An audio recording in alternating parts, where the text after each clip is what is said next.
Insulin சமிக்ஞை பாதை. Insulin உருவாகும் முறை. இரத்தத்தில் சர்க்கரையின் அளவு கூடும்போது சர்க்கரை கணையத்தில் குளுக்கோஸ் டிரான்ஸ்போர்ட்டர் மூலம் செல்கிறது. அங்கு சர்க்கரை ஆக்சிஜனேஷன் செய்யப்பட்டு ஏடிபி என்ற ஆற்றல் உருவாகிறது. ஏடிபி அதிகமாகும் போது பொட்டாசியம் சேனல் மூடப்பட்டு முனைவு நீக்கம் செய்யப்படுகிறது. அப்போது கால்சியம் சேனல் திறக்கப்பட்டு கால்சியம் அயன் கணையத்தில் அதிகமாகிறது. கால்சியம் அயன் இன்சுலின் வெசிக்கலை செல் ஜவ்வுடன் உராய செய்து இன்சுலினை கணையத்திலிருந்து இரத்தத்தில் கலக்க செய்கிறது. இன்சுலின் கல்லீரல், சதை மற்றும் கொழுப்பு போன்ற செல்களில் வளர்சிதை மாற்றம் மற்றும் உயிரணு பகுப்பு தூண்டி போன்றவற்றை PI3K மற்றும் MAPK மூலம் கட்டுப்படுத்துகிறது. இன்சுலினின் செயல் வழிமுறை. இன்சுலின் ஏற்பியுடன் பிணைகிறது. இன்சுலின் ஏற்பி ஒரு ஜவ்வு பரந்த கிளைகோபுரோட்டீன் ஆகும். இன்சுலின் ஏற்பியில் 2 ஆல்பா துணைக்குழுக்களும் 2 பீட்டா துணைக்குழுக்களும் உள்ளது. இன்சுலின் ஆல்பா துணைக்குழுக்களுடன் பிணைந்தவுடன் பீட்டா துணைக்குழுக்கள் பாஸ்பரஸ் ஏற்றம் செய்யப்பட்டு ஊக்குவிக்கப்படுகிறது. ஊக்குவிக்கப்பட்ட பீட்டா துணைக்குழுக்கள் இன்சுலின் ஏற்பி அடைமூலக்கூறுகளை பாஸ்பரஸ் ஏற்றம் செய்யப்பட்டு ஊக்குவிக்கிறது. PI3K பாதை. PI3K என்ற நொதியில் P85 என்ற ஒழுங்குமுறை துணைக்குழுவும் P110 என்ற வினையூக்கி துணைக்குழுவும் உள்ளது. P85 ஊக்குவிக்கப்பட்ட இன்சுலின் ஏற்பி அடைமூலக்கூறுகளுடன் பிணைந்தவுடன் P110 என்ற துணைக்குழு PIP2 என்ற அடைமூலக்கூறுவை பாஸ்பரஸ் ஏற்றம் செய்து PIP3 என்ற அடைமூலக்கூறு உருவாக்குகிறது. PIP3 அடைமூலக்கூறு PDK என்ற நொதியை ஊக்குவிக்கிறது.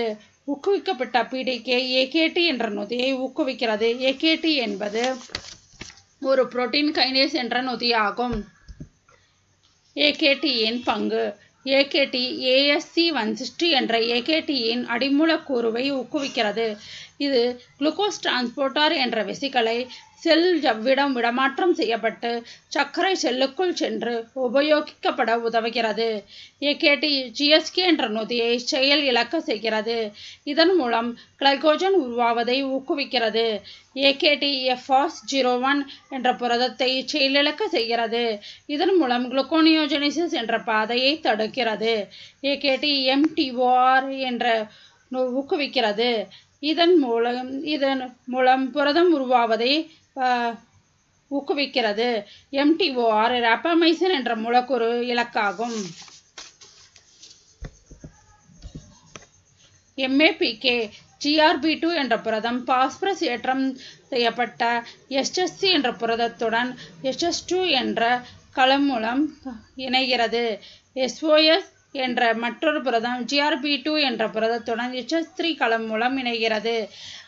RASGTP என்ற செயலற்ற புரதம் GRB2 SOS என்ற பிணைப்பில் இணைந்து பாஸ்பரஸ் ஏற்றப்பட்டு ஆக்டிவ் RASGTP உருவாகிறது. ஊக்குவிக்கப்பட்ட RASGTP-யுடன் RAF என்ற புரதம் இணைந்து ஊக்கம் அடைகிறது. ஊக்குவிக்கப்பட்ட RAF MEK என்ற புரதத்தை ஊக்குவிக்கிறது. MAPK என்ற புரதத்தை ஊக்குவிக்கிறது. MAPK-வின் பங்கு. ஊக்குவிக்கப்பட்ட MAPK செல் வளர்ச்சிக்கும் மரபணு செயல்பாட்டிற்கும் உதவுகிறது. இன்சுலின் சமிக்ஞை பாதையின் சுருக்கம். இரத்தத்தில் ஊட்டச்சத்துக்கள் அதிகமாகும் போது கணையத்தில் இன்சுலின் என்ற ஹார்மோன் உருவாகிறது. இன்சுலின் மூலம் செல்களில் ஊட்டச்சத்துக்கள் ஏற்றப்பட்டு சேமிக்கப்படுகிறது. இன்சுலின் கல்லீரலில் கிளைகோஜன் மற்றும் லிப்பிட் உருவாவதை செயல்படுத்துகிறது. இன்சுலின் சதைகளில் சர்க்கரை ஏற்றப்பட்டு புரதம் மற்றும் கிளைகோஜன் உருவாவதை செயல்படுத்துகிறது.